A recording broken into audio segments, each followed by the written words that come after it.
Every dynasty believes the same lie eventually, that once the machine is built, the trusts, the councils, the manufactured heirs, the entire quiet architecture of a fortune meant to outlive its founder by centuries, it will simply keep running. On its own. Forever. Without anyone left in the room to watch it. That belief is not the mistake that ends a dynasty. It is the crack at the very beginning, the one nobody notices, because for a while, sometimes for a very long while, the machine keeps running beautifully anyway, as if daring you to stop paying attention. The engine was supposed to be the final answer to an old, stubborn problem. Perpetual motion, engineered for a fortune instead of a river. A structure so complete, so exhaustively drafted by people who thought of everything, that no single genius and no single generation would ever again be required to keep it turning by sheer force of will alone. Build it once, the theory went, and it runs by itself across centuries, indifferent to who happens to be holding the wheel in any given decade, indifferent even to whether anyone is holding it at all. That was the promise stitched into every trust document and every family council charter this codex has shown you. It was never entirely true. It was never going to be that simple. Here is the flaw no lawyer writes into the documents, because no lawyer, however brilliant, can fix it with language alone. Paper cannot want anything. A trust cannot love the business it was drafted to protect.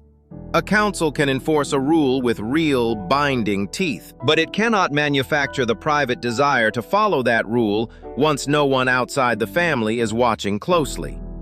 Machines, it turns out, don't run on structure at all, no matter how elegant that structure looks on paper. They run on will. And will is the one inheritance no document, however carefully worded, can actually guarantee to the next generation standing in line for it. This is The Broken Engine. Not a story about weak families, careless heirs, or fortunes squandered through obvious headline-grabbing excess. This is a record of strong ones, families who built precisely what every chapter before this one told you to build, and watched it stop turning anyway, decades after everyone assumed the danger had passed. Two of them you're about to meet ran their engines for well over a century each, through wars, depressions, and generational handoffs that should have broken far weaker machines decades earlier. Then, within a single generation, both went completely, permanently silent. 1852. A blacksmith shop in South Bend, Indiana. No larger than a single room, smoke and hammered iron and the smell of hot metal in the air. 5 brothers, Henry, Clement, John, Peter, and Jacob, pool $68 in tools between them to forge wagon wheels entirely by hand. No trust fund cushions the start. No dynasty consultant maps out the next 100 years for them. Just discipline, repeated daily, wheel after wheel, through winters that must have felt endless while the brothers were actually living through them. By 1900, the Studebaker name builds more wagons than any company on the planet, the largest of its kind the world has ever recorded. By 1918, the engine is running exactly as 5 brothers once dreamed it might, decades before any of them lived to witness it firsthand. 7 factories humming in unison, capacity for 100,000 automobiles a year, layered directly on top of the wagon trade that built the family name in the first place. 4 generations deep into leadership now, still profitable, still expanding confidently into a future its founders never got to see. This is not a fragile company teetering on borrowed luck. This is a machine that has already survived a war, a depression, and one complete technological transition, from horse-drawn wagons to horsepower itself, without ever once breaking its stride. Then, comfort arrives the way it almost always does, quietly, gradually, without a single obvious villain attached to the decline. Post-war executives start protecting this quarter's earnings instead of the next decade's survival. Quality slips, in places where it used to lead the entire industry without serious argument. When the strongest hand at the wheel finally lets go in 1949, the men who replace him are careful, cautious, unwilling to risk what little remains of the family's appetite for bold, uncomfortable decisions.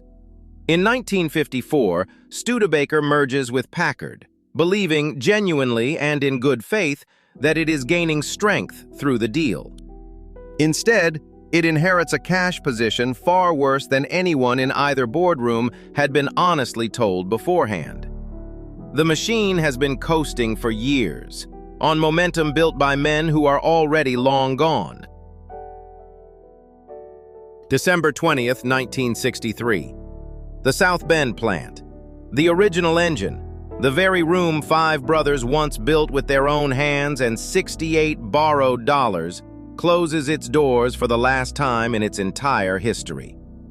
March 17, 1966.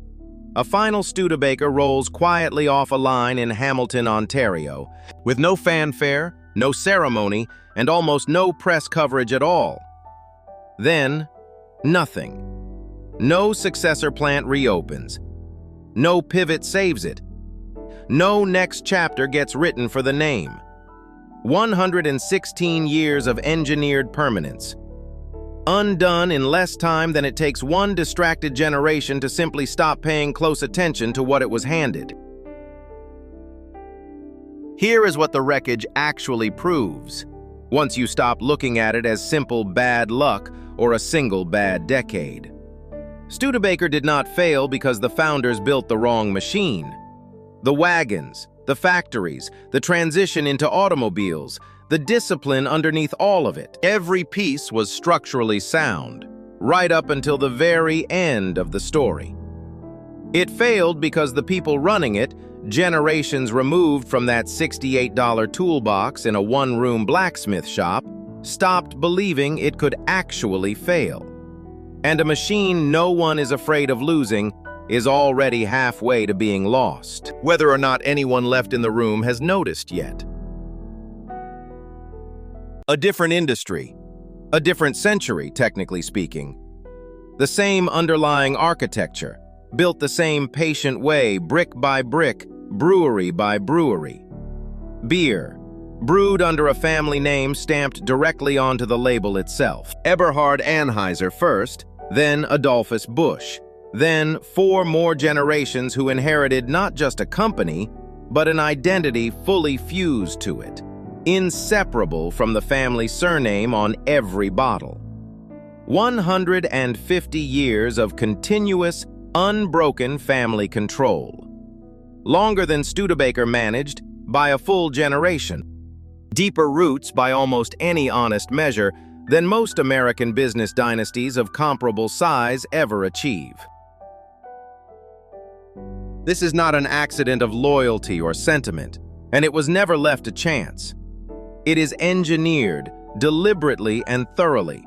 The exact same machine you've watched constructed piece by piece across this entire Codex. Board seats reserved specifically for family members, sons groomed from early adolescence to run breweries their own great-grandfathers personally founded. Generation folded into generation. A name so tightly bound to the product itself that losing control of the company was supposed to be structurally, almost philosophically, unthinkable. By every measure, the earlier chapters taught you to trust completely. This particular engine should have been unbreakable. It breaks anyway. Rivalry quietly replaces the discipline that once held the family together through crises far worse than this one ever appeared to be. A 4th generation inherits the entire machine without ever once having to build a version of it from scratch, and the hunger that drove the very first generation goes missing from the room. Slowly enough that no single meeting ever marks the exact moment it left. By 2008, the company that had answered to one family for a century and a half answers instead to a foreign board. Following a deal few people inside the family actually wanted, and fewer still had the power to stop. The name stays on the bottle, printed exactly as it always was. The engine does not stay in the family's hands. Ask yourself what a wagon company from 1852 and a brewery from that same era actually have in common. A century apart in industry, an ocean apart in culture, yet identical, almost eerily so, in exactly how the story ends. Neither collapsed on paper. The trusts held precisely as drafted. The org charts held precisely as designed. What didn't hold was the room itself, the specific unrecorded moment a generation quietly stopped feeding the engine it had been handed, fully assembled, by everyone who came before them. Most people stop reading at the balance sheet. Decoders keep reading past it. So what precisely is different about the engines that are still running today, right now, while you watch this? You've already met them earlier in this codex. A Japanese inn, run by the same family for 1,300 years, and still counting past that number without interruption. A Swedish dynasty whose only stated rule is esse non videri, to be, not to be seen, generation after generation, without exception. A French retail family that still to this very day refuses to sell a single share outside the bloodline. None of them are protected by paperwork meaningfully better than what Studebaker had. Or what the Bush family had, for that matter.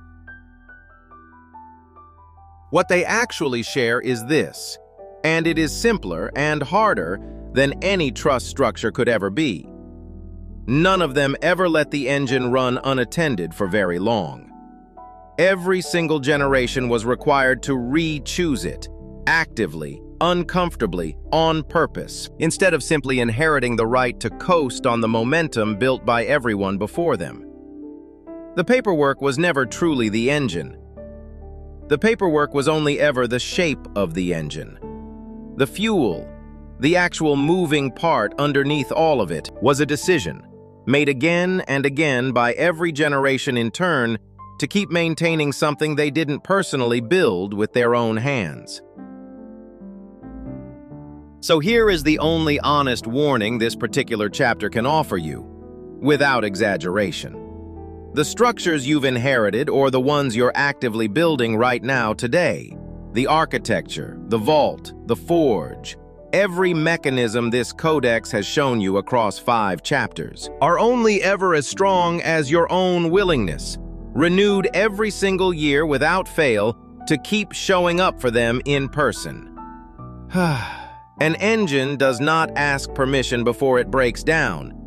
It simply, quietly, stops receiving the attention it was once promised by the people who built it, and waits patiently to see whether anyone in the family even notices it's gone. You built the architecture. You sealed the vault. You watched an engine made eternal and an heir carefully forged to run it after you were gone. And now, decoder, you understand the one variable no document, however perfectly drafted by however many lawyers, was ever able to secure on your behalf. This is the broken engine. Whether it runs another century in your hands or goes silent in a single generation, like the 2 you just watched fall, that was never in the end a question of paperwork. It was always, only ever, a question of you. The Codex will continue, and you, decoder, will be here when it opens.